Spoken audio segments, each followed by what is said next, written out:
ശാസ്ത്രയുഗം അഭിമുഖീകരിക്കപ്പെടുന്ന ഏറ്റവും വലിയ അപജയം എന്ന് പറയുന്നത് അന്ധവിശ്വാസമാണ്. മനുഷ്യന് വിദ്യാഭ്യാസവും ശാസ്ത്രചിന്തയും വിവേചന ബുദ്ധിയും തീരെ കുറവായിരുന്ന കാലത്ത് പോലും ഉണ്ടായിരുന്നിട്ടില്ലാത്ത അത്രയധികം അന്ധവിശ്വാസങ്ങളും ഇന്ന് നമ്മുടെ രാജ്യത്തിലുടനീളം കാണപ്പെടുന്നു. പത്തനംതിട്ട ജില്ലയിലെ ഇലന്തൂരിലെ സംഭവവും ഡൽഹിയിലെ ബുരാരിയിലെ സംഭവവുമെല്ലാം ഇതിനുദാഹരണങ്ങളാണ്. മാറുന്ന സമൂഹത്തിനെ വത്കരിക്കപ്പെടാൻ കഴിയാതെ പഴമയുടെ ചിന്തകളെ മാത്രം ഉൾക്കൊണ്ടുകൊണ്ട് ശാസ്ത്രീയ ചിന്തകളൊന്നും നമ്മൾ ഉൾക്കൊള്ളാതെ അന്ധവിശ്വാസത്താൽ മൂടപ്പെട്ട് കിടക്കുന്ന ഒരു ഭവനത്തിലേക്ക് നമുക്കൊന്ന് എത്തി നോക്കാം.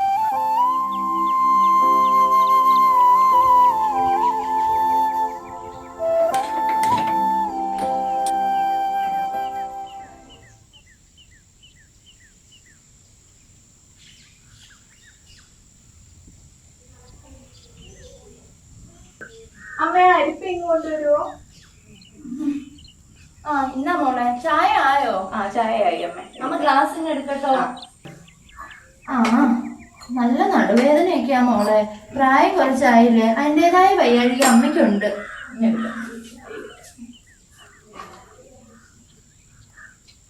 എന്താ മുറ്റത്തൊരു ശബ്ദം കേട്ടെ? അമ്മ പോയി നോക്കിയിട്ട് വരട്ടെ? നോക്കിട്ട് വാ, ഞാൻ ചായ കൊണ്ടുവരല്ല.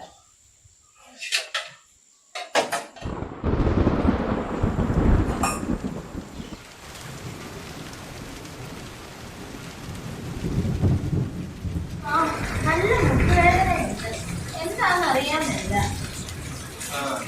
കുഴമ്പൊക്കെ തീർന്നായിരുന്നോ? കുഴമ്പൊക്കെ തീർന്ന് കണ്ണനോട് പറഞ്ഞിട്ടുണ്ട്, അപ്പൊ വാങ്ങിട്ട് വരാന്നാ പറഞ്ഞേ. രാവിലെ പത്ര കണ്ടില്ലല്ലോ. രാവിലെ മോളെടുത്ത് എവിടെയും കഴിച്ചതായിരുന്നു. കാലാവസ്ഥ തുടങ്ങിയതാ തോന്നുന്നല്ലയോ? പത്രത്തിൽ കൊടുത്തിട്ടുണ്ട്, ഒരാഴ്ച മഴയായിരുന്നു. എന്തേലും ആവട്ടെ, മഴയായ മഴ, വെള്ളപ്പൊക്കം, പ്രളയം, വെയിലായ വരൾച്ച, വെള്ളമില്ല, ഇങ്ങനായാലും നമ്മൾക്ക് ബുദ്ധിമുട്ട് കഷ്ടപ്പാടുക. തീർച്ചയായും ഇവിടെ വെള്ളം കയറുന്ന സ്ഥലം.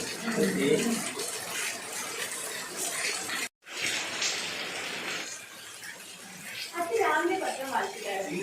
പത്രം രാവിലെ കണ്ടുകയായിരുന്നു.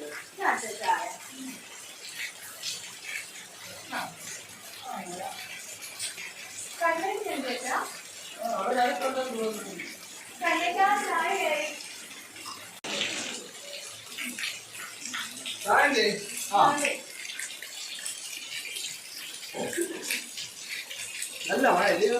ഭയങ്കര മഴയാ മോളെ, കുഞ്ഞിരിക്കാൻ പോകാനായി ചെയ്യുമോ? നല്ല മഴയെ വരുന്നു, കണ്ടിട്ടും പോവാം. മഴ ഇടമേ, ഞാൻ പോവാം. ശരി.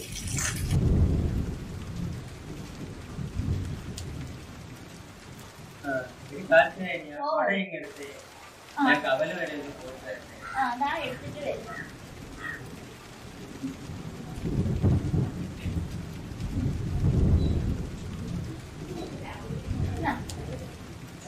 ഇപ്പോഴാ ഞാനൊരു കാര്യം ഓർത്തത്. ഇവിടെ കഴിഞ്ഞ വർഷം നടത്താൻ പറ്റാത്ത ഒരു പൂജ കൃത്യമായിട്ട് നടത്തണം.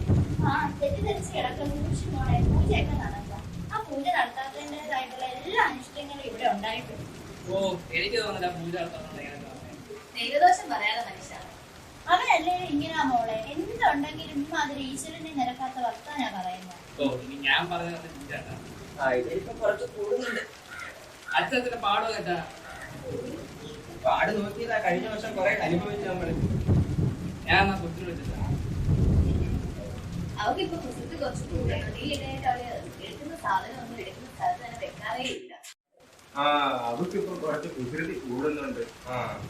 മോളെ, നമ്മൾ കഴിഞ്ഞ മാസം മേടിച്ചു വെച്ച പൂജാ സാധനങ്ങളൊക്കെ കയ്യിലില്ലയോ? അതൊക്കെ ഒന്ന് എടുത്ത് വെച്ചേക്കണേ. അത് അച്ഛൻ തന്ന പെട്ടിയിൽ ഞാൻ അലമാരിൽ സൂക്ഷിച്ചു വെച്ചിട്ടുണ്ട്. എല്ലാം ഉണ്ടോന്ന് കൃത്യമായിട്ട് സൂക്ഷിച്ച് നോക്കി വെക്കണേ. കഴിഞ്ഞ പ്രാവശ്യത്തെ കണക്ക് കുറവൊന്നും ഈ പ്രാവശ്യം ഉണ്ടാവാൻ പാടില്ല. ശരി അമ്മേ, ഞാൻ അതൊക്കെ നോക്കി എടുത്തെടുക്കാം. ഈ ഗ്ലാസ്സോട് അങ്ങ് വെച്ചു.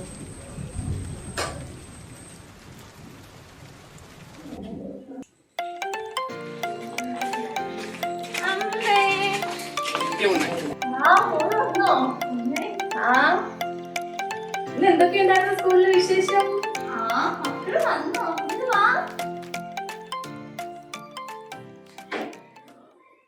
അലമാരിയിൽ വെച്ചിരുന്ന പെട്ടിയും കർപ്പൂരം ഒന്നും കാണാനില്ല. അതവിടെ കാണുമ്പോളെ നീ ഒന്നുകൂടെ പോയൊന്ന് സൂക്ഷിച്ചു നോക്കേ. ഈ അമ്മ, ഞാൻ നല്ലപോലെ നോക്കിയത്, അത് അവിടെ കാണുന്നില്ല. എനിക്ക് തോന്നുന്നു ഇത് ഇവിടെ എടുത്ത് എവിടെയെങ്കിലും കൊണ്ട് വെച്ചതായിരിക്കും. മോളെ, നീ ആ കർപ്പൂരം ഇരുന്ന പെട്ടി കണ്ടായിരുന്നോ? ഞാനതെടുത്ത് എന്റെ മുറി കൊണ്ടുവച്ചിട്ടുണ്ട് അമ്മേ. കണ്ടു വെച്ചാ ഞാൻ പറഞ്ഞില്ലേ ഇവക്ക് ഇപ്പൊ കുറുമ്പിച്ചിരി കൂടുതലാണോ, ഒരു സാധനം എടുക്കുന്നിടത്ത് വെക്കാറില്ല. അതാ പ്രായത്തിന്റെ അമ്മയാണ്, കുഴപ്പമില്ല, മാറിക്കോളൂ. നമുക്കതൊന്ന് പോയി നോക്കാം. വാ.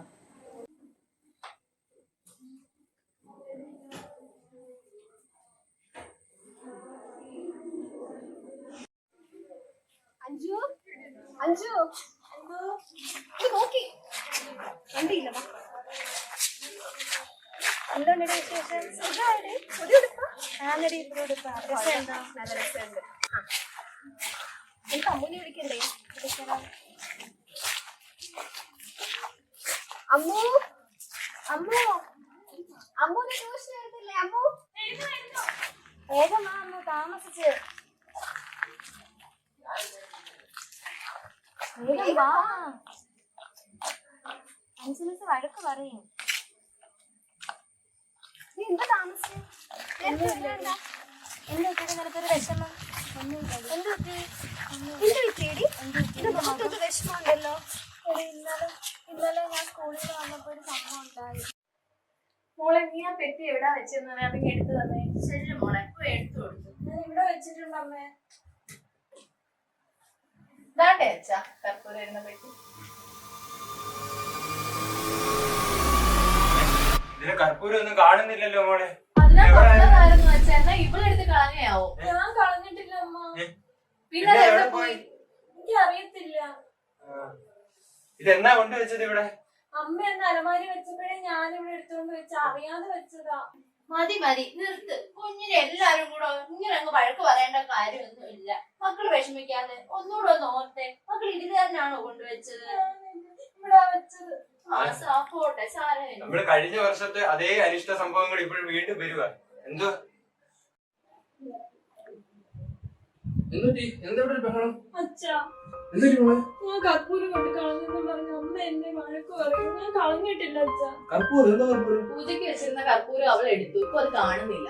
എല്ലാരും കൂടി കുഞ്ഞിനെ വെറുതെ വഴക്ക് പറയാടാ മോനെ. കുറ്റം പറയാതിരിക്കുന്ന എങ്ങനെ? കർപ്പൂരം കൊണ്ട് കളഞ്ഞു കഴിഞ്ഞാ ഇവന്റെ ഒക്കെ വളർത്തു ദോഷം അത്.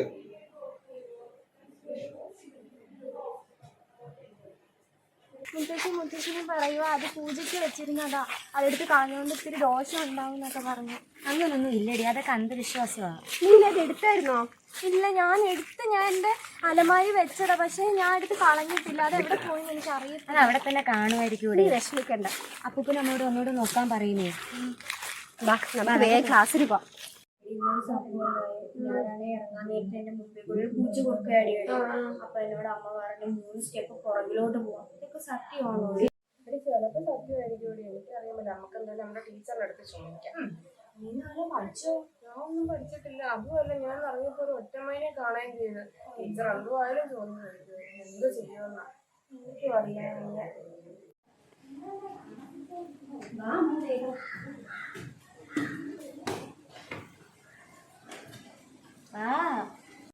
എന്തുവാടി ഇവിടെ? നീക്കെന്താ താമസിച്ചേന്ന്? അമ്മു ഇറങ്ങാൻ താമസിച്ചടി.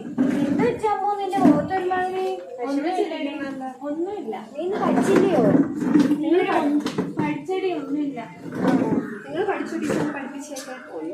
ഇവിടെ നിന്ന് ഒറ്റമൈനെ കണ്ടുകയും ചെയ്തു.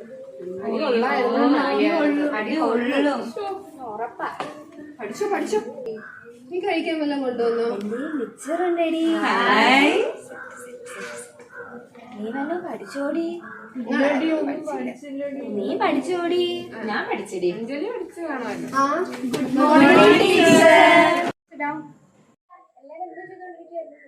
ഞങ്ങൾ കഴിഞ്ഞ ദിവസത്തൊക്കെ പഠിക്കുവായിരുന്നു. നീ പഠിപ്പിക്കുമ്പോ അറിയാം കഴിഞ്ഞ ദിവസത്തൊക്കെ പഠിച്ചിട്ടുണ്ടോന്ന്. കഴിഞ്ഞ ദിവസം പഠിപ്പിച്ചതെല്ലാം ഓർമ്മയുണ്ടോ? ഓർമ്മയുണ്ടോ? അമ്മൂന് എന്തോ പറ്റിയൊരു വിഷമം? അങ്ങനെ തോന്നുന്നില്ലല്ലോ, എന്തോ ഉണ്ട്. എന്താ, നമുക്ക് പിന്നെ സംസാരിക്കാം കേട്ടോ. ഓക്കെ, ഇന്ന് നമ്മൾ എന്താ പഠിക്കുന്നതെന്ന് ആർക്കെങ്കിലും അറിയാവോ? കഴിഞ്ഞ ദിവസം പഠിച്ചതിന്റെ കുറച്ച് കണ്ടിന്യൂഷൻ ആയിട്ട് കുറച്ച് ഭാഗമാണ് നമ്മളിന്ന് പഠിക്കുന്നത്. എല്ലാവർക്കും വളരെ ഇഷ്ടപ്പെടുന്ന അല്ലെങ്കിൽ പെട്ടെന്നൊരു അത്ഭുതം തോന്നുന്ന രീതിയിലുള്ള ഒരു ടോപ്പിക്കാണ് നമ്മൾ പഠിക്കുന്നത്. ഓക്കെ, നമുക്ക് എത്ര സ്റ്റേറ്റ്സ് ഓഫ് മാറ്റർ എന്നാണ് നമ്മൾ പഠിച്ചത്? ഏതൊക്കെ സ്റ്റേറ്റ്സ് ഉണ്ടെന്ന് നമ്മൾ പഠിച്ചില്ലേ? ഒരു പാർട്ടിക്കിൾ ഏതൊക്കെ സ്റ്റേറ്റിൽ എക്സിസ്റ്റ് ചെയ്യും, ഏതൊക്കെ സ്റ്റേറ്റ്സ് ഉണ്ടെന്ന് നമ്മൾ പഠിച്ചില്ലേ? ഏതൊക്കെയാണ് നമ്മൾ ഏതൊക്കെ സ്റ്റേറ്റ്സിൽ എക്സിസ്റ്റ് ചെയ്യുന്നത്? Solid, liquid, gas. ഓ, സോളിഡ് സ്റ്റേറ്റില്, ലിക്വിഡ് സ്റ്റേറ്റില്, അശ്വതി സോളിഡ് സ്റ്റേറ്റില്, ലിക്വിഡ് സ്റ്റേറ്റില്, ഗേഷ്യസ് സ്റ്റേറ്റിലാണ് ഒരു മാറ്റർ എക്സിസ്റ്റ് ചെയ്യുന്നത് നമ്മൾ പഠിച്ചു. അങ്ങനെ നമ്മൾ എന്തിന്റെ കാര്യം പഠിച്ചു? ഐസിന്റെ കാര്യം പഠിച്ചല്ലേ? ഐസിനെ ചൂടാക്കി എന്ത് പറ്റും അഞ്ജലി? വെള്ളം മിടുക്കി. ആ, വെള്ളത്തെ ഇനി ചൂടാക്കി എന്ത് പറ്റും? വേപ്പറായിട്ട് മാറും. ഇരുന്നു. അപ്പൊ ഐസിനെ ചൂടാക്കിയ ലിക്വിഡ് ആയിട്ട് മാറും, ലിക്വിഡിനെ അതായത് വെള്ളമായിട്ട് മാറും. വെള്ളത്തെ വീണ്ടും നമ്മൾ ചൂടാക്കി എന്തായിട്ട് മാറും? എന്തായിട്ട് മാറും? വേപ്പറായിട്ട് മാറും. മേടിക്കുക. ഇനി നമ്മൾ പഠിക്കുന്നത് ഒരു സബ്സ്റ്റൻസിനെ ഹീറ്റ് ചെയ്യുമ്പോ ലിക്വിഡ് സ്റ്റേറ്റിൽ വരാതെ അത് ഡയറക്റ്റ് ആയിട്ട് എന്താവുന്നു? ഗ്യാസ് ആയിട്ട് മാറുന്നു. ആ ഒരു പ്രോസസ്സിനെയാണ് നമ്മൾ പഠിക്കാൻ പോകുന്നത്. ഒരു സബ്സ്റ്റൻസിനെ ചൂടാക്കുമ്പോ അത് സോളിഡ് സ്റ്റേറ്റിൽ ഇരിക്കുന്ന സബ്സ്റ്റൻസ് ഡയറക്റ്റ് ആയിട്ട് എന്തായിട്ട് മാറുന്നു? ഗ്യാഷ്യസ് ഫോമിലേക്ക് മാറുന്നു. ആ ഒരു പ്രോസസ്സിന്, ആ ഒരു പ്രോപ്പർട്ടിയെ പറയുന്നതാണ് എന്തെന്ന് പറയുന്നു? സബ്ലിമേഷൻ. എന്താ? സബ്ലിമേഷൻ. അപ്പൊ ഇന്ന് നമ്മൾ പഠിക്കുന്നത് എന്തിനെ കുറിച്ചാ? സബ്ലിമേഷൻ. സബ്ലിമേഷൻ.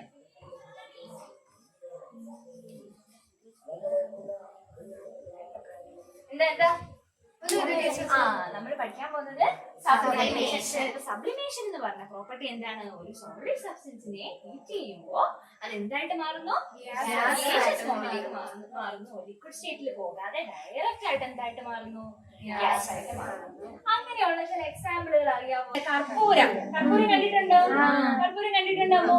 ആ, കർപ്പൂരമാണ്. കർപ്പൂരം ക്യാൻസറിനെ ചൂടാക്കുമ്പോ അത് എന്തായിട്ട് മാറും? ഡയറക്റ്റ് ആയിട്ട് ഗേഷ്യസ് ഫോമിലേക്ക് മാറും. പിന്നെ കർപ്പൂരത്തിന്റെ പൊടി പോലും നമുക്ക് കിട്ടത്തില്ല. അപ്പൊ ചൂടാക്കാതെ കാണാതെ പോകുമോ? ആ, ചൂടാക്കാൻ നല്ല ക്വസ്റ്റ്യൻ ആണ് അതിന് ചോദിച്ചത്. എയറുമായിട്ടുള്ള റിയാക്ഷനില് കുറെ നാളിരിക്കുമ്പോ കർപ്പൂരത്തിന്റെ സൈസ് കുറഞ്ഞ് കുറഞ്ഞ് കുറഞ്ഞ് വരും. അതായത് റിയാക്ഷന് ഏർപ്പെടുന്നതാണ്. അത് ലിക്വിഡ് സ്റ്റേറ്റിലൊന്നും ആവത്തില്ല. അത് എന്തായിട്ട് മാറും? ഡയറക്റ്റ് ആയിട്ട്. ടീച്ചറെ, അമ്മുവിന്റെ വീട്ടില് അമ്മുവിന്റെ അപ്പൂപ്പനാണെങ്കിൽ കർപ്പൂരം മേടിച്ചു വെച്ചിട്ടുണ്ടായിരുന്നു. അതിപ്പോ അമ്മു എടുത്ത് കളിച്ചു എന്ന് അപ്പൂപ്പൻ പറയുന്നത്. ഇപ്പൊ അത് കാണുന്നില്ല എന്ന് പറയുന്നു. അമ്മുനെ വഴക്ക് പറഞ്ഞോ? എന്നെ വഴക്ക് പറഞ്ഞില്ല. അമ്മ എടുത്തതായിരിക്കും ടീച്ചർ. അല്ല, ഞാനത് എടുത്തില്ല. അത് ഞാൻ അലമാരി വെച്ചിരുന്നു. അത് പിന്നെ നോക്കിയിട്ട് കണ്ടില്ല. ഇരുന്നു മോളെ. അമ്മുവിന്റെ വീട്ടിൽ സംഭവിച്ചത് എന്തായിരിക്കും അറിയാവോ? എന്താ? കർപ്പൂരം കുറേ നാളിങ്ങനെ ഇരുന്ന സമയത്ത് അത് ഏത് ഫോമിലോട്ടായി പോയി? ഗ്യാസ് ആയി പോയി. അതായത് അത് റിയാക്ട് ചെയ്ത് പോയതാണ്. മനസ്സിലായോ? സോളിഡിൽ ഇരുന്ന കർപ്പൂരം അത് എന്തായിട്ട് പോയി? ഗേഷ്യസ് ഫോമിലേക്ക് പോയി. നമുക്ക് കാണാൻ പറ്റത്തില്ല. ഗേഷ്യസ് ഫോമിലേക്ക് പോയതാണ്. മനസ്സിലായോ? ഒരു സ്റ്റേറ്റ് ചേഞ്ച് അവിടെ ഉണ്ടായതാണ്. ഇന്ന് അപ്പൂപ്പനും അമ്മൂമ്മയ്ക്ക് തെറ്റ് പറ്റി പോയതായിരിക്കും അല്ലെ? വീട്ടുകാർക്ക് തെറ്റ് പറ്റി പോയതായിരിക്കും. അപ്പൊ അമ്മു ഇന്ന് പോയി ആരോട് പറയണം? അപ്പൂപ്പനും അമ്മൂമ്മയോടും പറഞ്ഞു കൊടുക്കണം കേട്ടോ.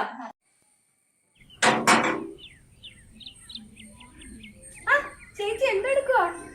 ഒന്നും പറയണ്ട, ഈ കറിവേപ്പ് മൊത്തം അങ്ങ് ഉറുമ്പോ?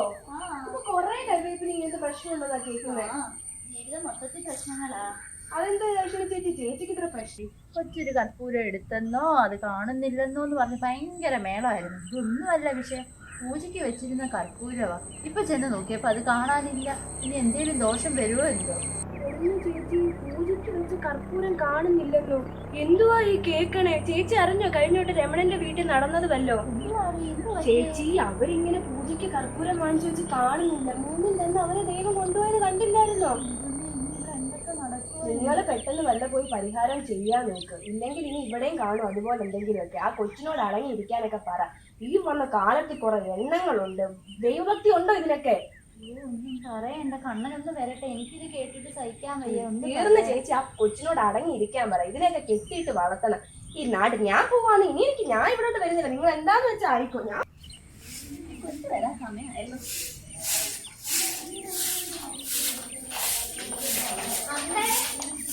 മോള് വന്നോ? എന്ത് പറ്റി? ഭയങ്കര സന്തോഷത്തിൽ നേരത്തെ വിഷമിച്ചു പോയ ആളാണല്ലോ. അത് രാവിലെ ഞാൻ ചെയ്യാത്ത കുറ്റത്തിന് അമ്മ വഴക്ക് കേട്ടത് വെറുതെ. അതെന്താ മോളെ? എനിക്ക് മനസ്സിലായില്ല. കർപ്പൂരം കാണാതെ പോയത് ഞാൻ എടുത്ത് കളഞ്ഞിട്ടൊന്നുമല്ല. പിന്നെ എന്ത് പറ്റി? ഇന്ന് ട്യൂഷൻ ടീച്ചർ ഞങ്ങളെ അതാ പഠിപ്പിച്ചത്.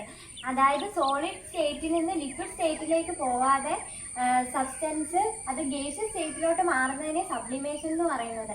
അത് ഒരു കർപ്പൂരം അതിനൊരു എക്സാമ്പിൾ. അതാ ഇന്ന് ടീച്ചർ ഞങ്ങളെ അവിടെ പഠിപ്പിച്ചത്. ഓ അപ്പൊ മോളെ തെറ്റല്ലേ? അല്ല, മുത്തശ്ശന് ശാസ്ത്രത്തെ പറ്റി ഒന്നും അറിയത്തില്ല, അതുകൊണ്ടാണ് എന്നെ വഴക്ക് പറഞ്ഞത്. നമുക്ക് എന്നാ മുത്തശ്ശനോട് പറയാം. മുത്തശ്ശ, മുത്തശ്ശ, എന്തുവാ മോളെ, എന്നോട് ഇപ്പോഴും ദേഷ്യമാണ് മോക്ക്? ഇല്ല, എനിക്ക് ദേഷ്യമൊന്നുമില്ല. പക്ഷെ ഞാൻ ഇന്ന് ചെയ്യാത്ത കുറ്റത്തിനാ നിങ്ങളുടെ എല്ലാം കഴിഞ്ഞ് വഴക്ക് കേട്ടത്. ചെയ്യാത്ത കുറ്റത്തിനാ? ഇന്ന് ഞങ്ങളുടെ ട്യൂഷൻ ടീച്ചർ അതിനെ പറ്റിയാ പഠിപ്പിച്ചത്. കർപ്പൂരം വാതകാവസ്ഥയിലാവുന്നത്. അതൊന്ന് പറഞ്ഞു കൊടുത്തേ. സാധനങ്ങൾ ഖരാവസ്ഥയിൽ നിന്ന് നേരിട്ട് വാതകാവസ്ഥയിലേക്ക് പോകുന്നതാണ് ഉൽപ്പതനം എന്ന് പറയുന്നത്. കർപ്പൂരം ഉൽപ്പതനം കാണിക്കുന്നതിന് ഒരു ഉദാഹരണമാണ്.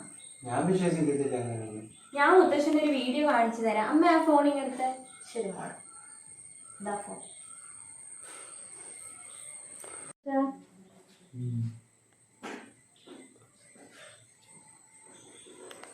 കാർത്തികായടി, തെറ്റ് നമ്മുടെ ഭാഗത്താണ്, നമ്മുടെ കൊച്ചിന്റെ ഭാഗത്തല്ല. കർപ്പൂര നീരാവിയായി പോയത് ഉത്പാദനം എന്ന് പറയുന്ന പ്രവൃത്തിയാണ്. അത് സാരമില്ല, നമുക്ക് ശാസ്ത്രത്തെ പറ്റി വലിയ അറിവൊന്നും ഇല്ലല്ലോ. കുഞ്ഞത് വന്ന് പറഞ്ഞു തന്നപ്പോൾ നമുക്ക് മനസ്സിലായില്ലേ, ശാസ്ത്രം ഒരുപാട് വളർന്നിരിക്കുന്നു. നമ്മളുടെ അന്ധവിശ്വാസം മാറ്റിയാൽ മതിയാവും. നമുക്ക് ചുറ്റും നടക്കുന്ന സംഭവങ്ങളെ അന്ധവിശ്വാസത്തിന്റെയും അനാചാരത്തിന്റെയും കണ്ണോടുകൂടി കാണാതെ അതിന്റെ പിന്നിലെ ശാസ്ത്രീയപരമായ വശം കൂടി കണ്ട് മനസ്സിലാക്കി നമുക്ക് അന്ധതയിൽ നിന്നും വെളിച്ചത്തിലേക്ക് കടന്നു.